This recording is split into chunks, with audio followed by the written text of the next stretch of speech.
Patil BKP मराठीमध्ये आपलं सर्वांचं स्वागत. आज नवीन दिवस, नवीन विषय, नवीन दिवसाची नवीन अशी चर्चा. आज चर्चा घेऊन आलोय म्हणजे बघा, नरेंद्र मोदींची विदाई सुरू झाली आहे. बघा आता 2026 मध्ये नरेंद्र मोदी यांना घरी जावं लागेल अशी परिस्थिती निर्माण झालेली आहे. भारतीय जनता पक्षाला ज्यांनी सत्तेवरती आणले ते सगळे आखाड्याचे प्रमुख, महंत, साधू हे सगळे तर भाजपच्या विरोधात गेलेलेच आहेत. त्याचबरोबर म्हणजे योगी मोदीच्या सुद्धा विरोधात गेलेले आहेत.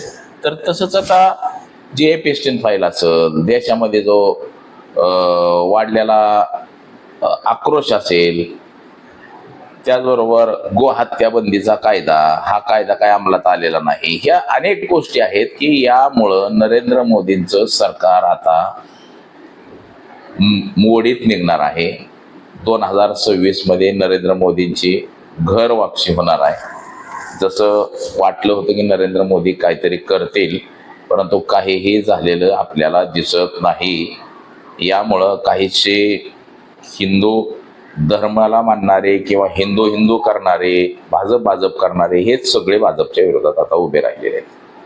आणि यामुळंच वाटतंय की आता नरेंद्र मोदी यांना घरचा रस्ता RSS भारतीय जनता पक्ष दाखवतोय की काय, अशी आता सध्या परिस्थिती निर्माण झालेली. तर याच विषयाची आज चर्चा घेऊन आलो. तर चला, सर्वप्रथम आपण जर चॅनल सबस्क्राईब केला नसेल तर चॅनल सबस्क्राईब करावा, म्हणजे आपल्याला नवनवीन व्हिडिओ पाहता येतील. तर चला चर्चेला सुरुवात करूया. भारताच्या राजकारणामध्ये कवा नव्हे एवढं बहुमत हे नरेंद्र मोदींच्या सत्ता काळामध्ये भारतीय जनता पक्षाला मिळाले. 2014 मध्ये भारतीय जनता पक्ष सत्तेवर आला तो विकासाच्या मुद्द्यावरती. नरेंद्र मोदींनी जे गुजरातमध्ये विकास केला असं दाखवलं गेलं, परंतु गुजरातची सुद्धा परिस्थिती खूप वाईट आहे. गुजरातमध्ये सुद्धा म्हणावा असा काही विकास झालेला नाही.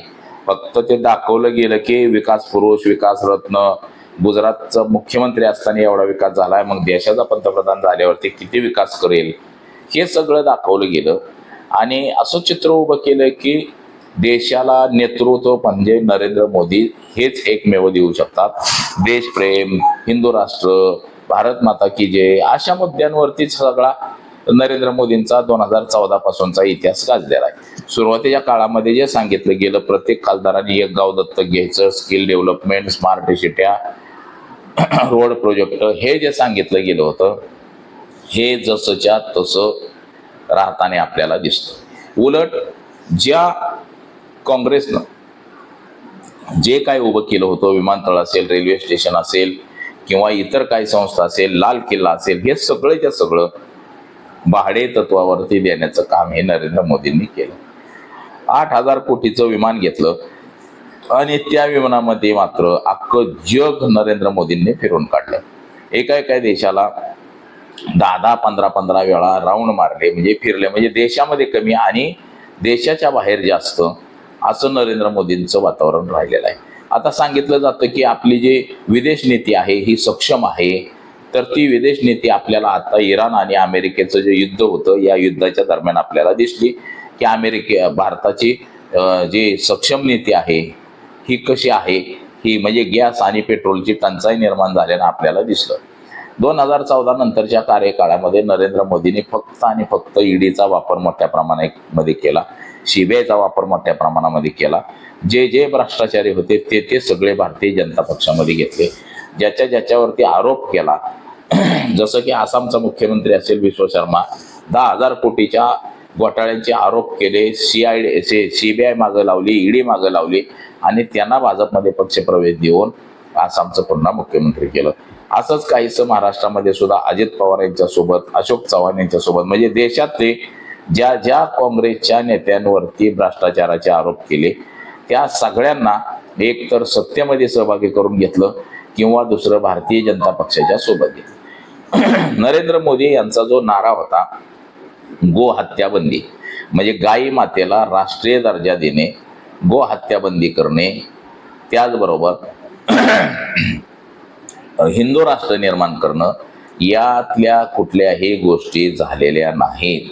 म्हणजे गोमातेला राष्ट्रीय दर्जा देण्यात आलेला नाही, हत्या बंद झालेली नाही. उलट काँग्रेसच्या कार्यकाळामध्ये देश हा 9व्या क्रमांकावरती होता बीप एक्सपोर्टसाठी. म्हणजे देशातनं जे बीप जातं हे 9व्या क्रमांकावरती देश होता. परंतु नरेंद्र मोदींच्या काळामध्ये तो मात्र 2ऱ्या क्रमांकावरती आला.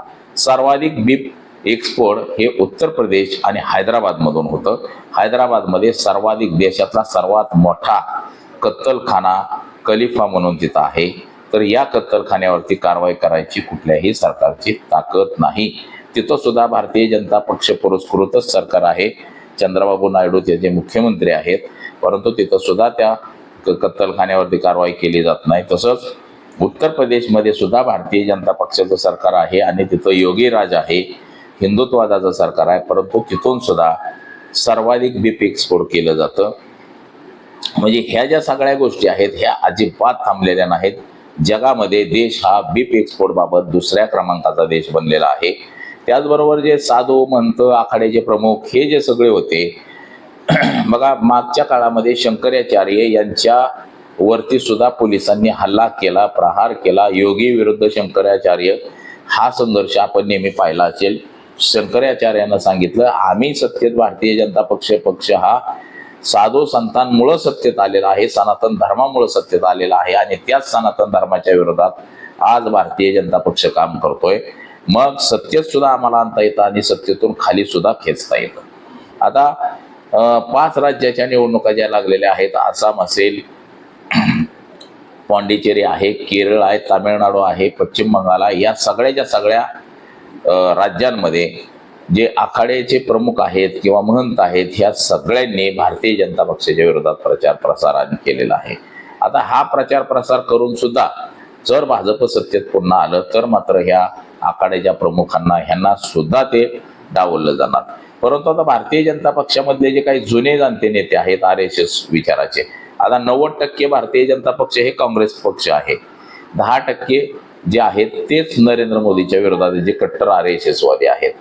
तसंच RSS संघटना सुद्धा जे मोहन भागवत आहे 75 वर्ष पूर्ण झालेले असताना सुद्धा तिथं चिटकून बसलेले. तर मोहन भागवत यांच्या विरोधात सुद्धा सूर आता उठायला लागलेला आहे. तसंच पहिल्यांदा नरेंद्र मोदी यांच्यावरती कारवाई केली जाईल. नरेंद्र मोदी यांची सुद्धा 75 पूर्ण झालेली आहे आणि भारतीय जनता पक्षामध्ये 75 वर्ष पूर्ण झाली की त्याला रिटायरमेंट देण्याची एक कायदा आहे त्यांच्यामध्ये. जे पक्षाचा जो अजेंडा आहे तो 75 वर्षापर्यंतच भारतीय जनता पक्ष असेल, RSS असेल, याच्यामध्ये काम करता येतं. त्यानंतर स्वच्छेने रिटायरमेंट घ्यायची असं आहे आणि तरुणांना, नवीन लोकांना संधी द्यायची. परंतु नरेंद्र मोदींनी राजीनामा दिला नाही ना मोहन भागवतांनी राजीनामा दिलेला नाही. परंतु आता RSS मधले जे काही जुने लोक आहेत ही सुद्धा नरेंद्र मोदींच्या राजीनाम्यावरती ठाम आहेत. तसंच भारतीय जनता पक्षाची सुद्धा जी काही जुनी मंडळी आहे ही सुद्धा नरेंद्र मोदींचा राजीनामा घेण्यावरती ठाम आहेत.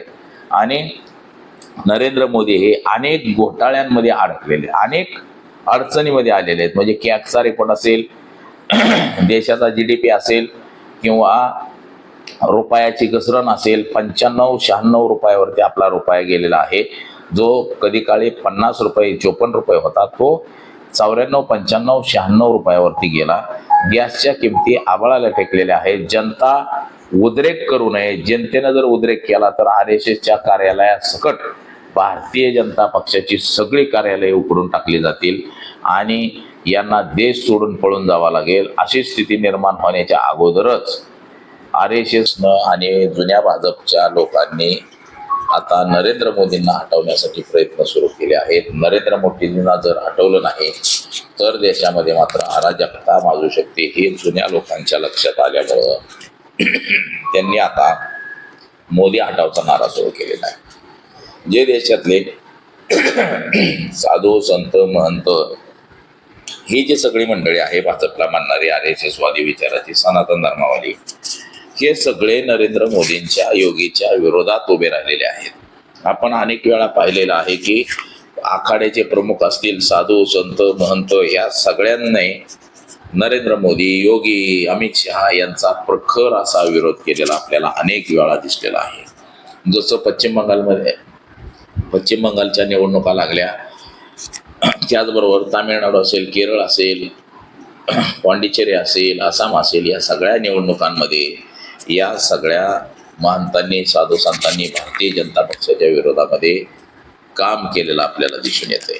नरेंद्र मोदींना जर हटवलं नाही तर मात्र पुन्हा अडचण निर्माण होऊ नये म्हणून नरेंद्र मोदींना हटवण्यासाठी आता जोरदार असं प्लॅनिंग केलं जातंय. नरेंद्र मोदी हटावचा नारा आता सुरू झालेला आहे. नरेंद्र मोदींचं एपिस्टेट फाईलमध्ये नाव आलेलं आहे. अनेक वेगवेगळ्या मुद्द्यांमध्ये नाव आलेलं आहे. देशामध्ये भारतीय जनता पक्षाच्या अनेक लोकांवरती बलात्काराचे आरोप आहेत, भ्रष्टाचाराचे आरोप आहेत आणि त्यांच्यावरती कसलीही कारवाई केली जात नाही. आता हे सगळं जरी लोक उघड्या डोळ्याने बघत असले तरी ते RSSच्या लोकांना खटकतोय हा विषय की बाबा जर तुम्ही कारवाईच करणार नसाल तर आज लोक गप्प किती दिवस राहतील. आज नाही उद्या लोक हे रस्त्यावरती उतरतील आणि मग मात्र अडचण निर्माण होईल असंही काहीच बोललं जातं. नरेंद्र मोदींची जी विदेशी नीती आहे सगळ्या नीत्या अपयशी ठरलेल्या आहेत आणि अनेक अशा कारणांमुळे नरेंद्र मोदी यांच्या विरोधामध्ये सध्या तरी वातावरण तयार झालेलं आहे. नरेंद्र मोदी यांचा कार्यकाळ आता 2026 मध्ये संपुष्टातच जवळपास आलाय असं म्हणता येईल. ऑगस्ट महिन्याच्या दरम्यान नरेंद्र मोदी यांचा सरकार कोसळेल अशी ही स्थिती निर्माण झालेली आहे. म्हणजे 2026 हे नरेंद्र मोदी पूर्ण करू शकणार नाहीत. त्याच्या अगोदरच त्यांना आपल्या पदाचा राजीनामा द्यावा लागेल आणि मग मात्र नवीन पंतप्रधान कोणीतरी अस्तित्वात येईल आणि त्यांच्यासोबत अमित शहा यांना सुद्धा जावं लागेल असंही आपल्याला एकंदरीत दिसतंय. तर आज एवढंच. माझा सहकारी कॅमेरामन अनिकेत समेराव कडाळे पाटील, BKP मराठी, इंदापूर, पुणे.